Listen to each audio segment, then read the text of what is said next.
Berkibarlah bendera negeriku, berkibarlah engkau di dada. Assalamualaikum warahmatullahi ta'ala wabarakatuh. Perkenalkan, nama saya Zibur Rahman. Izinkan saya untuk berorasi dengan judul Manifestasi Keadilan dalam rangka refleksi sejarah kemerdekaan Republik Indonesia. Sahabat-sahabatku sekalian, 76 tahun yang lalu, Proklamasi Kemerdekaan Republik Indonesia telah dibacakan oleh Insinyur Soekarno. Bangsa dan negara Indonesia telah menyatakan diri bebas dari jeratan perbudakan, penjajahan, dan ketidakadilan. Setelah bertahun-tahun para pahlawan berjuang merebut kemerdekaan, jiwa nasionalisme dan patriotisme telah mendarah daging di setiap para pahlawan demi menghapus tangisan duka di negeri yang kita cintai ini. Semuanya mereka korbankan hanya demi satu kata, yaitu kemerdekaan.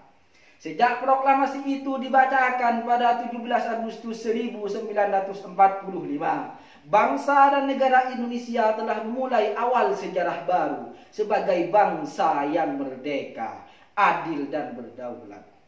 Lantas, apakah kemerdekaan ini betul-betul dirasakan oleh rakyat Indonesia? Apakah kemerdekaan ini betul-betul memberikan senyum kepada seluruh rakyat Indonesia? Apakah kemerdekaan ini betul-betul menghapus jeritan tangis rakyat Indonesia? Tidak, sahabat-sahabat. Sekali lagi, tidak, sahabat-sahabat. Masih banyak pekerjaan dan problem yang dihadapi bangsa kita. Kesenjangan tersebar di mana-mana. Kemiskinan masih tetap merajalela. Ketimpangan hukum masih tetap menggulita.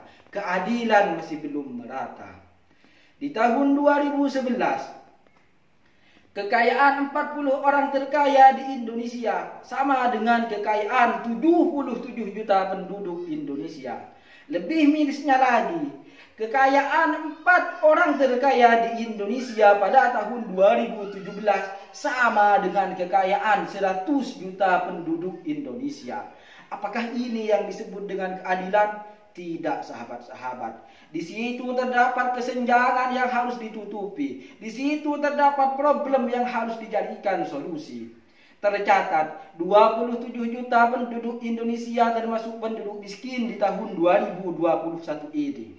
Mereka membutuhkan belas kasih kita. Mereka membutuhkan uluran tangan kita. Mereka harus mengadu nasib hanya untuk hidup semata. Apakah mereka mendapatkan keadilan? Tidak, sahabat-sahabat. Sedangkan di pusat kota sana, para penguasa hidup bahagia tanpa mempedulikan rakyat jelata.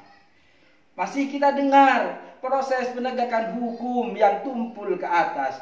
Masih kita dengar remisi diberikan kepada narapidana tanpa alasan yang jelas.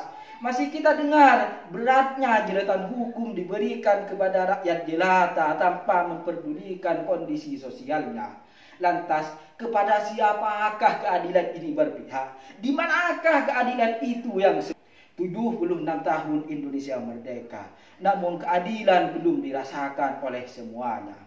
Sahabat-sahabatku sekalian, oleh karenanya, di hari yang bersejarah ini, di hari kemerdekaan Republik Indonesia yang ke-76 ini, kami mengajak semua generasi muda bangsa untuk bersama-sama memanifestasikan keadilan.